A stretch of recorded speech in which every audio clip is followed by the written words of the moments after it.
The Editor-in-Chief is live in 10, 9, 8, 7, 6, 5, 4, 3, 2, 1. Okay, welcome to the program. I'm Duncan, Garner, and this is Editor-in-Chief Live. Great to have your company in New Zealand. Good to have you along. Let me hear from you this morning. 0800 863 293 is the open line. The state of our health system, we will reveal this morning that fewer and fewer of us are getting the care that we need, and some of you will be openly blocked and denied care because the demand is so great. A top doctor warns us that people will die as a result of this, so basically more and more people won't get the care. Do we really need to be spending $3.9 billion on fixing potholes? Okay, $1 billion sounds like heaps, but $3.9 billion? 0800 863 293, $3.9 billion. Where are the worst potholes in the country, and how long has it taken to get these fixed? 0800 863 293, $3.9 billion. I still can't get my head around this. No wonder there's no money for cancer drugs. We're live across social media this morning. We're on Rover, YouTube Live, we're on TikTok Live. Hello TikTok, and we're on Twitch as well. What's Twitch? And we're also on Facebook. Leave us a comment, get involved, and have your say. It is news time now. Here's MediaWorks Deputy News Editor, Grace Cocker. Significant issues with corrections have been laid bare in the wake of an unprecedented and violent prison riot. Courtney Fraser has more. Waikeria prison descended into chaos in December 2020 with 17 inmates climbing onto the facility's roof and setting fires. An inquiry has labelled the week-long event as destructive and says it posed a real risk to life. It also found there were delays in evacuating the prison once the fires took hold, and there were issues with staff training, equipment and communication. An Israeli airstrike has hit a UN school in central Gaza, killing at least 40 people. The IDF claims it was a precise attack that targeted Hamas. CNN's Jeremy Diamond reports. A majority, actually, of those who were killed were women and children. 14 children, with the youngest being 4 years old. Thousands of patients are thought to be missing out on specialist medical care every year. A study has found some doctors are even using family members' addresses on referrals to get around the health postcode lottery. General Practice NZ's Dr. Bryan Betty says it's challenging. There's issues around workforce and capacity within the hospital system, and this is leading to problems with patients being referred and being rejected. A number of vape retailers are continuing to openly flout new laws. A 20-year-old mystery shopper visited 74 stores in the Greater Wellington region. Only half asked for ID, while a third went ahead with the sale when the customer didn't provide it.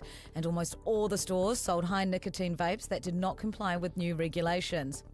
Alarm bells are ringing about the significant consequences pharmaceutical waste is having on wildlife. The contraceptive pill has caused sex reversal in some fish populations, with other species addicted to meth and even losing their fear of predators due to antidepressants. The pharmaceutical industry is being urged to reform the design of drugs to make them greener. In sport, Coco Gauff is calling for Hawkeye technology to be introduced at the French Open. Yeah, I definitely think that at this point it's almost ridiculous that we don't have it. The young American got into an argument with the chair umpire over a line call in his semi-final defeat to Iga Swiatek.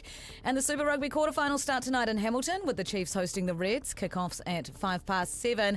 And a late field goal has seen Queensland beat New South Wales 11-10, forcing a decider in the women's state of origin. That's news in sport. Thank you, Grace. So the fish, the fish is smoking meth, or what are they taking sex pills or something? It's all in, like, the wastewater is my favourite story of the year. Yeah. Yeah, we've got fish that are changing their sex. They're just getting aggro on meth. They don't care about predators anymore because they're chilling out a bit. Until they get eaten. Yeah. Odd. Hey, now I've got a plant here. I pinched this from my mother's bathroom. Oh, well, I didn't even notice these two to start. I thought been these here two all were... week. I know. They've been here all week. How can you not notice them? They're like Jurassic. They were They're new. huge. Hey? I know, I thought they were new today when you mentioned that you got a new one. No, these are I don't know where these are from. I was like, how did you get those in on your bike? I don't know. But this little plant here, where should I put it? I'll ask you, where should I put it, people? Where do you think I should put this? What's the text number? 3589? 3569? 3589? Yeah, I have no idea. I'm not good with interior. 3589. I'll put it here. 3598. There we go. I had the numbers in the wrong way. 3598. Doesn't matter. It's plastic. It's not even a real... Oh, you're disappointed with it? Well, I'd kill it if it was real. I can't keep plants alive. I got a beautiful plant from my cousin for our house when we moved recently, and it died within 2 weeks. I just obliterated it. Oh, yeah. Greenpeace, I'm not good. I wonder if my mother will notice it's missing. Anyway, thank you, Grace. Garner. Okay, so have you used the health system lately? How was it for you? Let me know. 0800 863 293 or post a comment on our YouTube live feed. And I asked the question because it's been confirmed more and more of us are being declined and denied specialist care, according to a new study out of Otago University and GPNZ. Specialist care can be anything from elective surgery through to scans, the stuff your GP can't do, and it usually detects the serious stuff in its early stages, so it's really important. But this report shows more and more people are denied treatment each year and moved off onto a secret waiting list. God, this is wrong, isn't it? And it's so fundamentally dishonest. What's the point of the extra money going to the health service if year on year more and more of us are being turned away? This not only puts lives at risk, but it's putting even more strain on our overworked GPs as their patients are bounced back to them. Women and Māori are more likely to be denied the care and the treatment than others, and those in the regions have even worse access to potentially life-saving treatment, so it's not good news. Dr. Bryan Betty says he also knows of GPs openly talking about having to manage people into their graves, end quote. Happy Friday. It's grim stuff. So why is it happening? Bryan Betty is the chair of General Practice New Zealand, and it's good to see him. He joins me now. Bryan, from Wellington, g'day. Nice to see you. This is terrible, isn't it?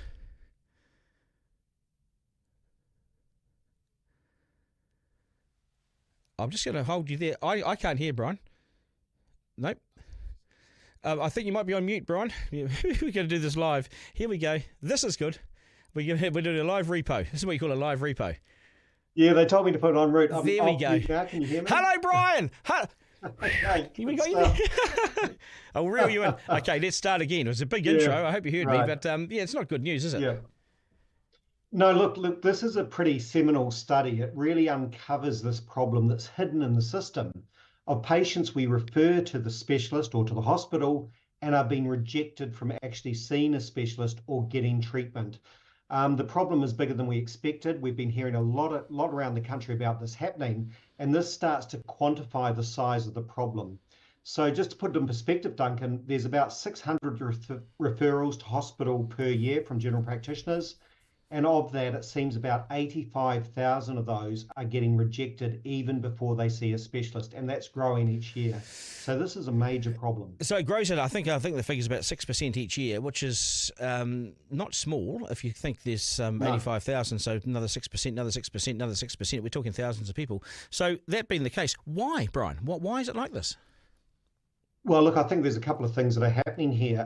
Number one, there's capacity issues in the hospital. So not enough specialists, not enough nursing, not enough capacity to see the referrals.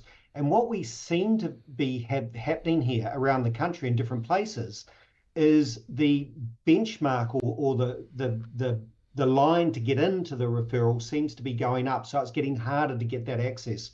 GPs have been talking about this for a while. So it seems to be a capacity problem. The other thing that's really important to note that if you aren't denied seeing a specialist or you're not put onto a waiting list, you don't show up on that waiting list. So again, the waiting lists are large, we know that. However, this pool of patients are not even getting onto the waiting list. So it seems that there is a problem in the system in the way it's reacting to this and increasing the thresholds for access to specialist care. Are they told that they're not even on a waiting list? Do they know that they're not on any sort of waiting list? Are they told that? So look, 2 or 3 things seem to be happening. Well, there's probably about 4 things that seem to be happening. Number one, we refer a patient and the hospital or the system says, no, we won't see that patient. Seems to be happening a lot in cardiology and mental health and gynecology and ENT. That seems to be happening. The second thing we're seeing happening is they see a specialist, say for arthritis of the knee and they need a joint replacement. The specialist says, yes, you do need an operation. We'll put you on the list. But then the hospital turns around and says, we don't have capacity to do the operation. We're declining you and we're sending you back to the GP. So in that situation, the specialist has actually seen the patient, have agreed they need an operation, but the hospital has said no. The third thing we think is happening out there, and this has been identified in the research, is some GPs are just giving up.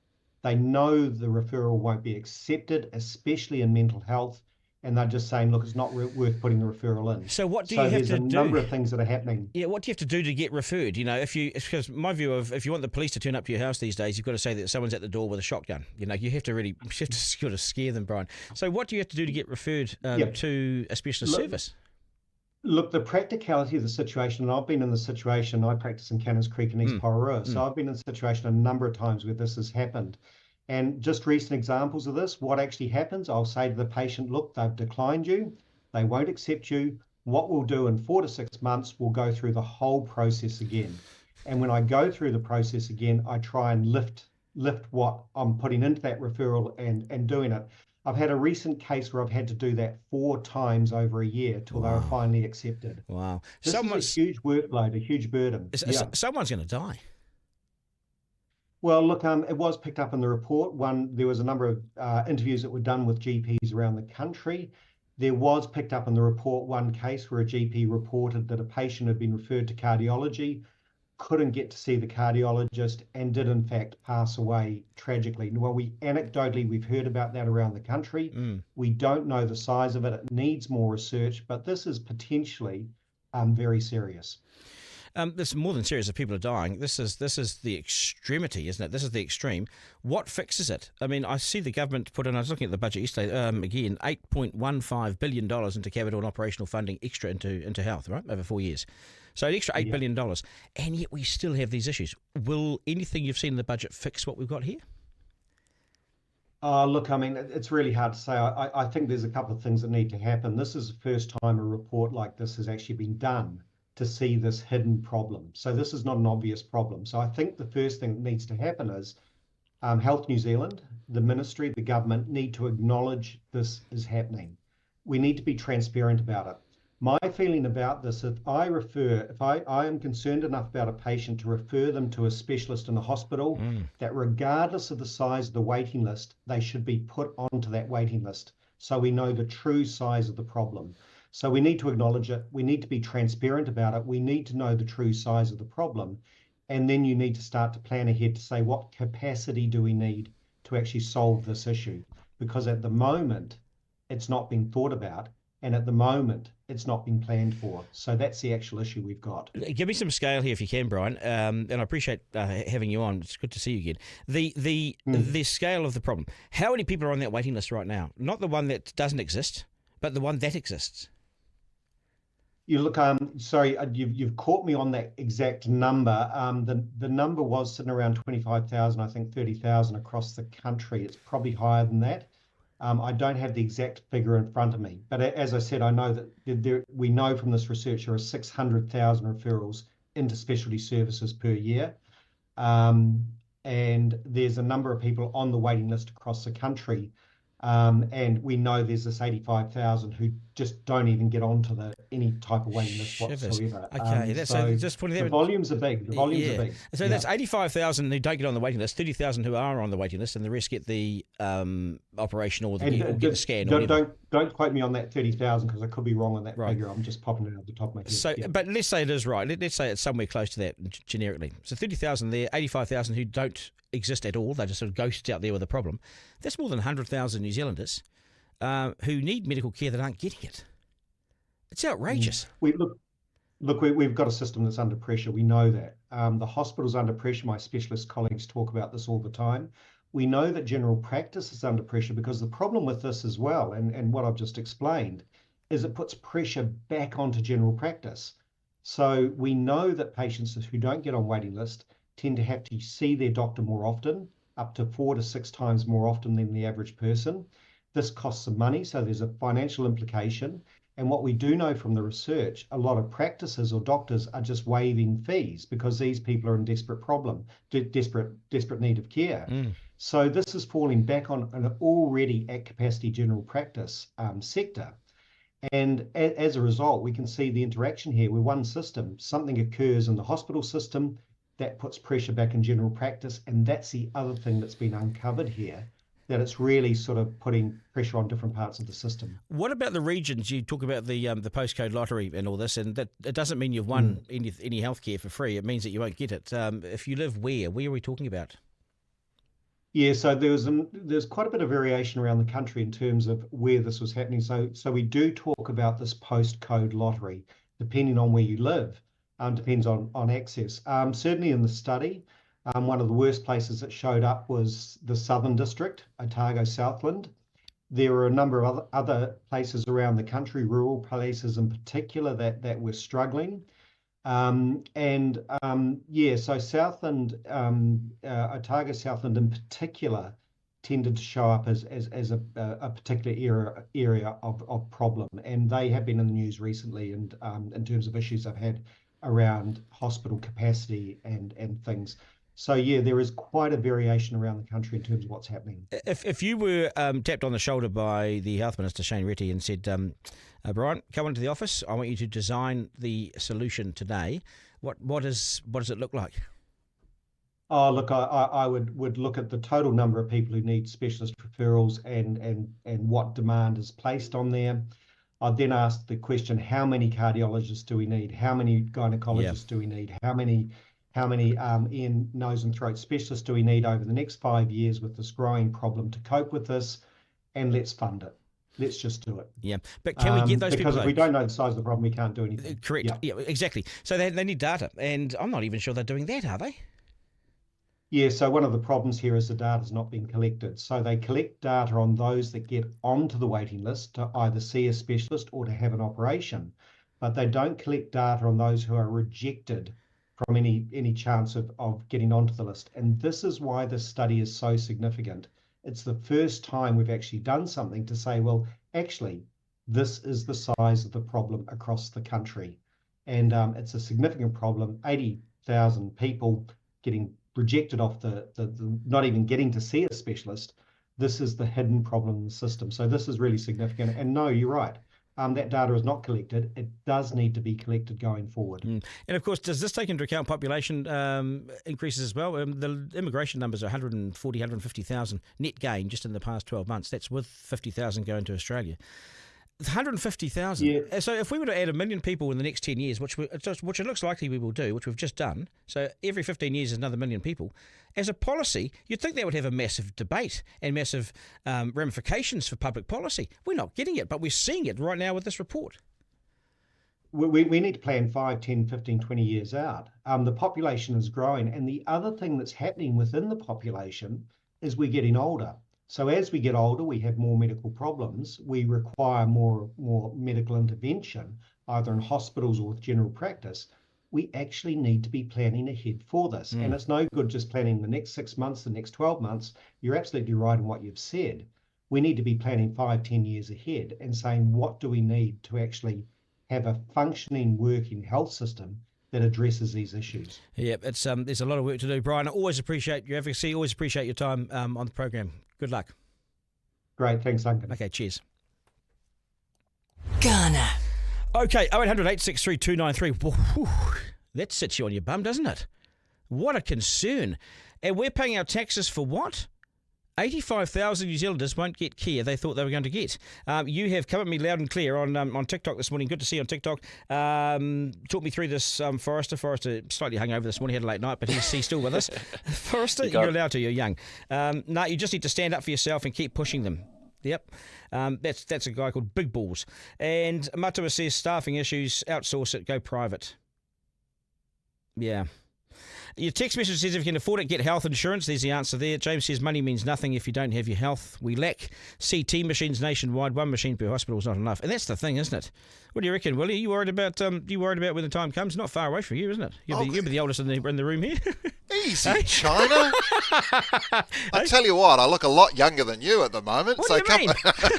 Well, you take your hat off, mate. Let's have a look. Yeah, there you go. Okay, how's that? No grey there. You got your own mop. Anyway, so but it's a real worry, isn't it? I think so. I mean, I'm kind of stunned that when we allow this level of population growth, that we don't sit there and go, okay, so out of that 100,000 people, we need X number of GPs, we need X number of this. So then that's the way you would manage your immigration policy. Yeah, I think it's crazy. Gavin has said to me, NIB, Easy Health, Southern Cross, Ultra Care cover many pre-existing conditions after 3 years. NIB have a current promo covering PECs as well. Good on you, Gavin. Appreciate the advice there.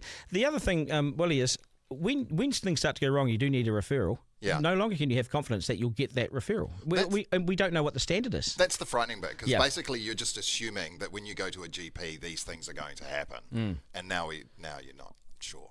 So. bloody worrying. Anyway, everything all right with you health-wise? You look $1 million. Yeah, I think I'm fine. You know what? The one I worry about, Yeah. and I do think about this, and it is, and I think all men need to remember this: is prostate cancer is the one that's going to get you. Do you get the old test? Yeah, absolutely. I'm actually, it's through my family, so all of my uncles and my father. Yep. Yeah, I agree. When I turned 50 recently, so I've been and got checks and that sort of thing. Fighting fit.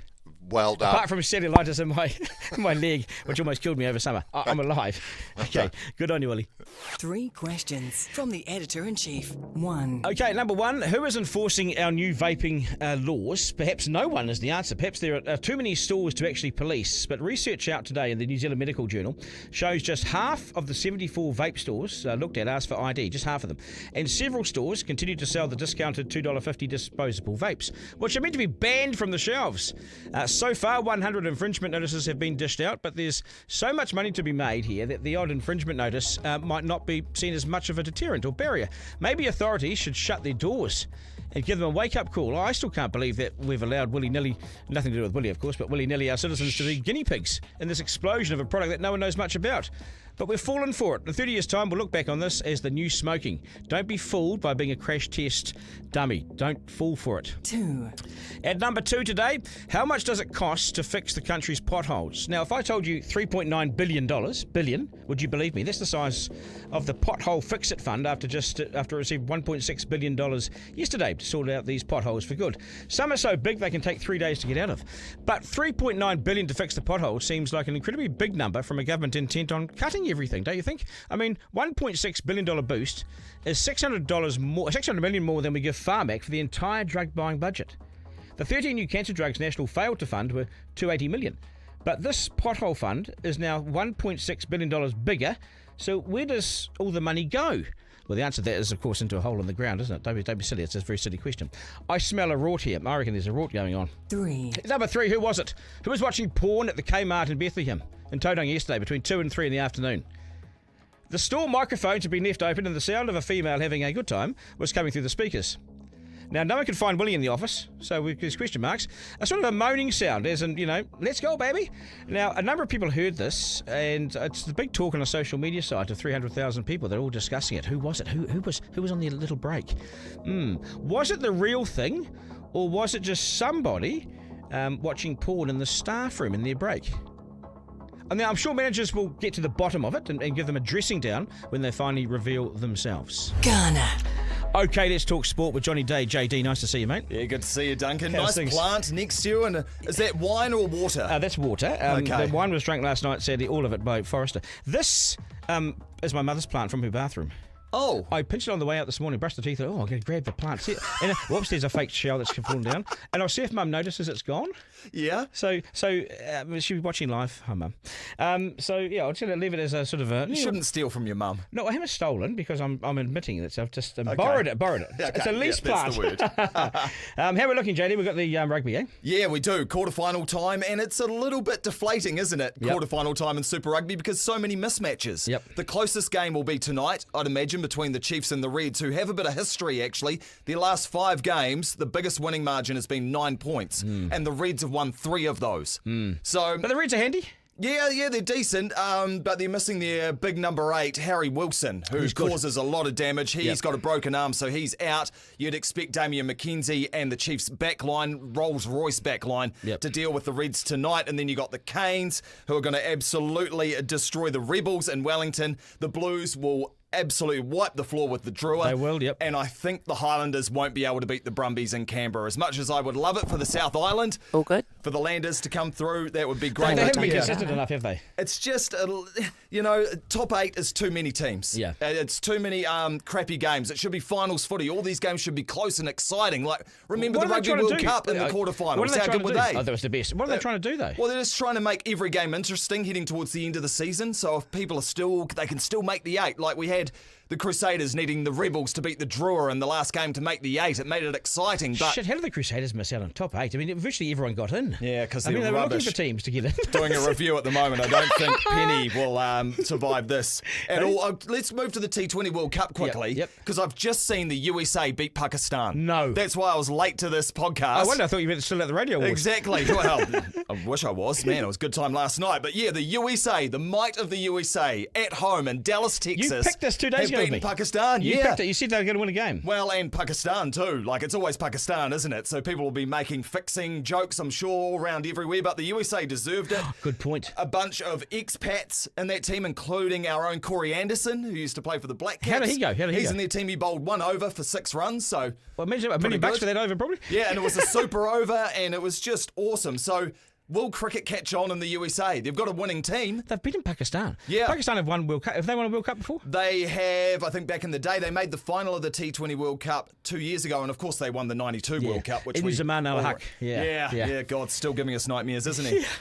Yeah. What else we got? The Black Caps play their first game tomorrow. They play Afghanistan. They're in Guyana, which by all accounts isn't a great Caribbean island if you're planning a holiday. No, but they've got good cricket pitches. I bet you we've been suited up a dog, haven't we? Yeah, probably. Well, not as bad as New York, where they're actually having an investigation into the pitches. They're that bad because they were curated in Adelaide, shipped over miles of sea, taken to New York, and India played Ireland yesterday, and batsman Rohit Sharma, one of the best batsmen in the world, getting hit in the arm, and just so now they've got to fix the pitches in New York. Yeah, fix as in sort them out. Yeah.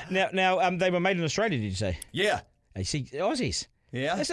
They've made them for their own people. Yeah, they probably They have. Well, yeah. I don't think they're playing any games in New York, but let's just say that they are. Cricket in New York. Yeah.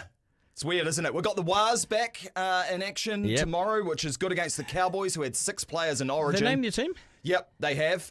Sean Johnson's not back. Roger Tuivasa-Sheck's not back. But they got half a dozen frontliners back for this game. But going to Townsville is tough. Yeah. To play rugby league. And the Cowboys are a good side, even though they haven't been doing that well this season. And maybe their Origin players having that big win for Queensland will give them a little bit extra. But is it a hard turnaround? Not that you've played it, but is it a hard turnaround going from the Origin to this? They say it's easier if you play the Friday night game, so the less time between, easier it gets, because as you know, Duncan, you go for a run or a cycle these days or any sort of fitness. The next day you're like, okay. And then the day after you're like, oh. And then the third day you're like, my back, I can't get up. So it's a bit like that for high, You got some motorsport too. Do I? Have you got some motorsport? I don't think so. Did I read some motorsport? Oh, I'm just making it up then. No, we've got Paul Cole and squash, Paul though. Squash, yeah. Now, Yes. Paul Cole, he's awesome. Yeah. He's brilliant, and he's underrepresented in the media, and he's underrepresented in our chats, Well, because squash is kind of that sport, it's not that sexy in the sweaty box that they play in, and just lots of lets, and it's very confined and hard to watch on TV, really. It's and not get an excited Olympic about. sport, is it? It's not, but they are lobbying hard and maybe have been accepted for the Why USA. isn't it an Olympic sport? Well, because it's not just for the reasons I was explaining. When's the last time you sat down and watched a squash game and you're like, hell yeah, I need to watch more of that? Never. But, Playing it's great. I watched some synchronised swimming last night. What have you because been it was doing? on YouTube, and I had a look at it with a mate of mine, and it was the Russian team. It was amazing. Okay. Yes, it's pretty better than squash. Yeah, well, to watch, but when Paul Cole's involved, we're all keen, aren't we? And great West Coaster, so he's playing a quarterfinal tomorrow. He's won the British Open twice in the last 3 years, so hopefully he can go well. And the French Open tennis also coming to a conclusion. Iga Swiatek, the Rafael Nadal of women's tennis on clay. She's incredible. She'll play Jasmine Paolini, who I've never heard of, from Italy. Never heard of them either. Sounds like a pizza. So that'll be the final. Swiatek will win again. That'll be her 4th title in 5 years. She's incredible. And we've got the men's semi-finals. Carlos Alcaraz against Yannick Sinner, who's the new number 1. That's the semi-final. Should be the final. And then Casper Ruud against Zverev in the other semi. Imagine playing on clay. It'd be awful, wouldn't it? Sliding around, getting all dirty. Yeah. No, wouldn't be not for me. Yeah, good on you, JD. Nice to see you, mate. Thanks. Garner. 0800 863 293. He's the best sports guy, isn't he? He's the best sports guy in the land, JD.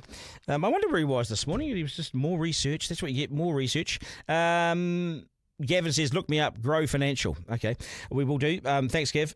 Marty, you're on the line. G'day, Marty. Yes, g'day, Duncan. Good morning from cloudy Lake Karapiro. How's it going, mate? Good, mate. Nice to see you. Thanks for getting involved. Yes, no worries. Hey, just on the potholes, the worst potholes were in my area on State Highway 29 Yep. and also State Highway 5, but they've all been fixed. So I don't know where the other potholes are. Perhaps they're on all the other roads. But 3.9 billion. Yeah. But I think it got pretty bad. The potholes did get bad during COVID when no one did any work for like 2 years. So I think if you just stop doing road maintenance, it all turns to custard. You know, here's some advice for free, mate. You know, if you do drive into a pothole and it damages your car, you can go to the council and put in a claim. You must go and fix it yourself and pay for it, but send the invoice to the council, and there's a fund. These councils have funds available to contribute to your damage. Yeah, well, that's a bit ridiculous. They should just stay on top of it. Yeah. And the health, yeah, it's a bit tricky because there's, like the gentleman was saying, there's an ageing population and ageing hospitals and ageing specialists. So it's pretty tricky. Probably need to have more private health insurance to balance it up and more investment that way. If you're going to rely on New Zealand, mate, if you're going to rely on New Zealand healthcare, then you're sadly mistaken that it's going to look after you. Because we're paying kind of high taxes and you expect to get some health, but it's not there, and then you're having to pay health insurance to get the sort of care that you want. So the other step to take is try not to get sick. Yeah. But your best health insurance might be a $700 one-way ticket to Australia, and you know that's what cancer patients are doing. Yes, I was on the Gold Coast recently, and I saw 2 brand new hospitals. One is the University Public Hospital, and one is a private hospital just on the beachfront. Yeah. And on the train, they say new patients welcome at the university hospital, including GP patients. Yeah. And imagine how well you get sitting in your hospital overlooking the beach. Well, you'll be walking. You'll get so much better quicker that you'll head out for a walk at 4 a.m. like they all do in Australia, and you'll be fit and well, and you'll be out the door. That's the good thing. That's why people are moving to Australia. It's just so much 22 better. degrees water. Yeah. Lovely. Stop trying to convince me. Hey, good on you, matey. Keep in touch with us, mate. I appreciate your call. Okay, have a great day, everyone. Okay, you too, mate. Yeah, take care. Garner. Okay, the US beating Pakistan. Shit, says Cameron on the text. And yeah, Cameron also says I'm going to look at health insurance too. That's the answer. I reckon that might be your answer. I think that's your answer, isn't it? Because you're going to rely on what Bryan Betty's told us this morning? I think it's alarming. It's the Slam Dunk. Okay, what a show this morning. She's bouncing along. A number of years back, I came off social media. Okay, I just blanked it. See you later, I'm gone. Because I found the abuse to be vile and just inhumane at times. Absolute low-lifes being scumbags, hurling abuse and personal insults and being smart-asses along the way. It was unrelenting and just so negative. They'd send tweets and emails and whatever platform they were on that just said things like, yeah, fat bastard, what would you know? F off, Garner, you useless hack. You're a sneering pedophile and a supporter of Israel, they'd say. They said all sorts of meaningless messages. Wimps mainly, these guys. But mainly they hid behind the cloak of anonymity. And still I engaged with them, stupidly. I was stupid, bad call. And I'd engage with them. Some days I'd be engaging with them for hours. And it would determine my mood at work or at home when I was out with the kids. Or, you know, they were much, much younger then too. They just looked at me and thought, what's going on? But it got too much, so I walked away from social media. And I've largely not been near it for 10 years. Keep an eye on it, but really not been near it. The last 10 years, I've been almost oblivious to it. I've no idea what's been said about me. I can't imagine it's overly kind. It's not that I can't handle criticism. It's just the vile nature of it wears you down. I filled my day with other work opportunities and went fishing, and I can tell you I felt like a free man. Like a free man on the movie Shawshank Redemption. I walked out the front gates with red, no longer a prisoner in the social media jail. It captures you and it consumes your day. But I can't always just condemn social media now that I use it as a way to broadcast live. So I've snuck back on it and I've peeked around in some of the comments. I wish I hadn't. Sure, some of you are nice, and I'm not looking for sycophants here, but some of the smack talk and bullshit comments, I don't know how some of you sleep at night. Complete wankers. What motivates you? You can do much better. You've got to grow up. Are you an adult yet? I mean, I know of someone who was subjected to absolutely unacceptable abuse last week, and it had a huge effect on this person. It was personal, it was uncalled for, irrelevant, and unnecessary. So I'm calling you trolls out. Be better. If you knew the damage that you'd caused this person last week, you might stop for a minute. Imagine if it was your son or daughter on the end of your abuse. Would you want them to go through that? No, of course you wouldn't. So become a better person. or the cyber laws might just catch up with you one day, unless, of course, karma catches up with you before then. But bullying in all forms is toxic and must be stamped out at all levels. Sadly, we clearly have quite a long way to go. Garner. Okay, I'm quite keen to talk about this. So why do people behave like this online? And what can you do if you or someone you care for or care about is getting bullied, both online and also in person? Clinical psychologist from Umbrella Wellbeing, Dougal Sutherland, joins me now. Dougal, nice to have you on the show. Hey, Duncan. Nice to be back with you. Yeah, really good to see you. Okay, so what do you do? How do people stop being bullied? What's the approach of the person being bullied? What should they do? Look, especially on social media, I think, not engaging as much as possible if that is at all possible. Like, don't read the comments. People are, you mentioned it before, there's the whole keyboard warrior thing. And I think there's a lack of filter that you can just spontaneously put stuff down that you possibly would never say in person. And so, I mean, if it's coming to you, do as much as you can just to avoid it. Although that's not, I feel a bit trite saying that, really, because it's like, well, the harm's already happening. It's like, just don't listen to them. Yeah, well, don't read it. But it's human nature, right? People want to peek in behind the curtain, so what do you do? Yeah. As much as you can, don't engage with it if humanly possible. Accept that people are going to say stupid things at stupid times, and protect yourself as much as you can from it.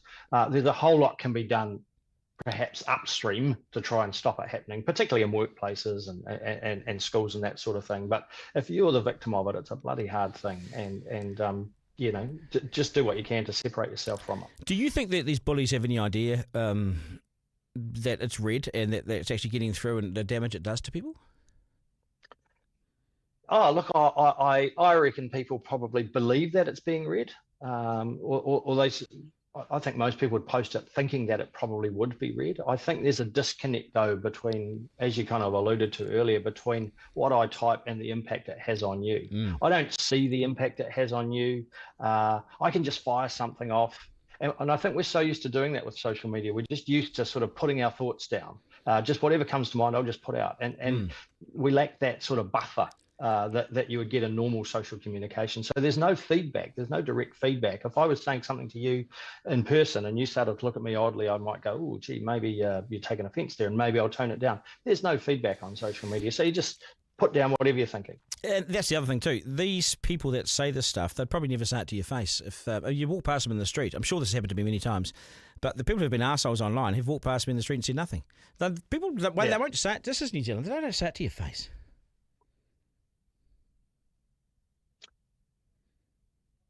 We got you there? Yeah, that's. Yeah. Sorry, it was just you suddenly paused, and I was going, well, perhaps you haven't seen that doesn't happen often. But yeah, no. Look, they wouldn't. It's that thing. It's that keyboard warrior thing. You're safe and you're in that little bubble. You're protected. You're not really interacting with other people. And I think people say a whole lot of things. It's almost just like a stream of consciousness. And I can think a whole lot of things, and that's fine. But then there really needs to be that barrier between the keyboard and a 10-second pause or something before you actually post and go live. Are these social media sites doing everything they can to not post these comments? I mean, are they being? I think the word's moderated, right? Are they being moderated?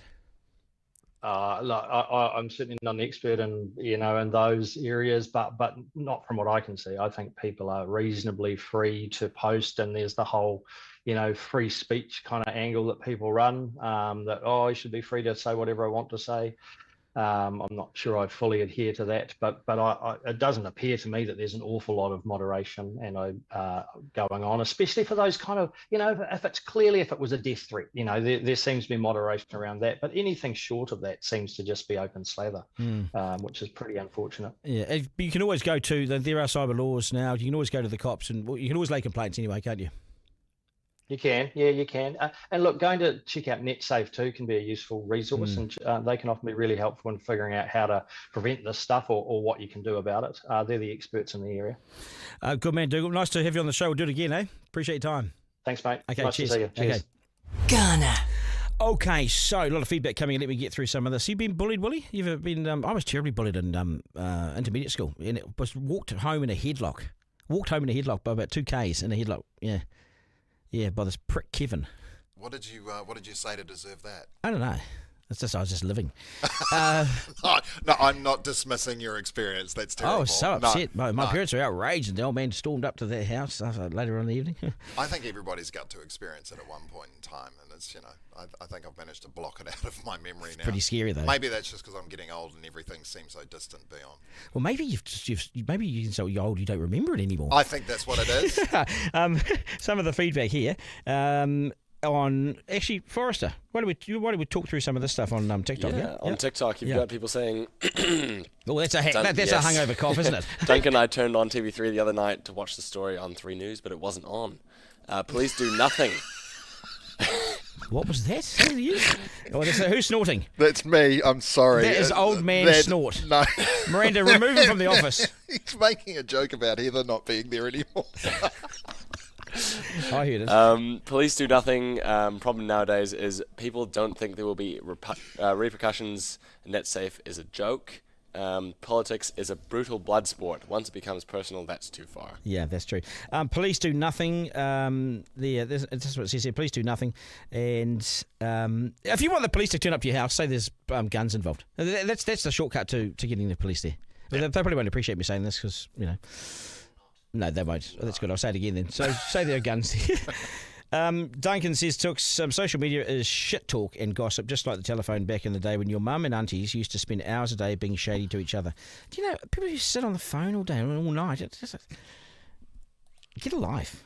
Or have a life. Maybe that is their life. Maybe that is their life. Duncan, the potholes were terrible. Kaimai was the worst. Saw 10 cars stopped, lined up and all damaged. Wow. The potholes in Kaimai. Send us some shots. Hey, we've got some good footage of, is it SpaceX? I believe so. Yeah. Forrester, are you in the right mood for press the right button here? Flight director Ty Huntington's going to take us you talk it through, Forrester? Yeah, so this is SpaceX. Is that playing? Is it? Oh yeah, no, it is playing. It's just not launching. It's just not launching. No, there we go, Forrester. Look at this that. is out of Boca Chica, Texas. Yeah. This is the 3rd or 4th flight test of SpaceX. This is going to hold 100 people. And supposedly go to the moon. Well, do we see it take off to the moon now? Yeah. Okay, we're seeing live. Yeah, is there a countdown? Oh, here we go. Look at that. So that's going to go to the moon one day. So that's a skyscraper in terms of height. Wow. You got 100 people with enough supplies to go to the moon in the top half alone. And does it come back in one piece? Yep, it lands itself. Oh yeah. No parachutes, nothing. Doesn't land in the ocean. All right, 30 seconds into flight. The rumbles are still building here in the Raptor's nest. Would you go? If you had all the money in the world, would you pay to go to the moon? Me? Yeah. Absolutely. Yeah. One way or return? You come back? I think my wife might send me one way. Yes. But no, why would you not? It's what an amazing experience. I sit there and I go, that is it Bezos and his Blue Origin, and he's taking people up. I'd love to. So this is right. This is in our time. Just I think it's just. I think in the next 10 years they'll be. Well, when are they going to have paying people go up first? Do we know? We don't know. They're testing it at the moment. You had a ULA, which is United Launch Alliance. The word United and flying, I'm staying clear of. Well, that's the thing, is it's Boeing, so everyone thought that it wouldn't go. Yeah. But it did. They're on the space station right now. Wow. But, it was a bit touch and go there. That's pretty cool, isn't it? And our man Peter Beck's not involved in this, but this is the sort of thing he does, right? Exactly. This is amazing, that stuff that Peter Beck has managed to achieve. Peter Beck is, do you know he employs 1,800 people? Wow. 900 of them are in the US, 900 here, out of Mount Wellington. 900 employees in Mount Wellington. Wow, that's incredible. These aren't shit jobs. No. This is groundbreaking stuff, Bit of feedback in here, Duncan. Positive feedback, good show. Audio volume issues on multiple fronts. Recorded audio and people being interviewed remotely is too low. Studio mics also seem too low. The stings are too loud. Garner! You're yelling at me, Garner! Yeah. Well, this is a startup, a genuine startup, like Facebook was in its early days. This is a genuine, don't trade me if it's a startup. So we haven't got processes and systems. We've created them. So there's going to be the odd issue. We apologise for that, but we're working on it. Our team is working on it, and we'll get back to you with some results shortly, hopefully. Tim has said, Duncan is making a very important point about the golden rule. Treat others the way you want to be treated. Our children are online. They're watching and listening to you and us. I think that's a good point, good place to leave it. So that is us. Thank you so much for joining us today. This will be posted and available as a podcast on Rover shortly and wherever you get your podcasts. Thanks for all your feedback and support today. I'm Duncan at rover.nz. To my team, Big Daddy, no flies on me, Willie McAllister, Miranda, Forrester and Zarina. Thanks, guys. We'll do this all again on Monday. And remember, life's no dress rehearsal. There is no curtain raiser. This is it. We live in one of the best countries on earth. So get out there and enjoy it today and, of course, over the weekend. Have a great day. Take care, New Zealand. Catch you Monday.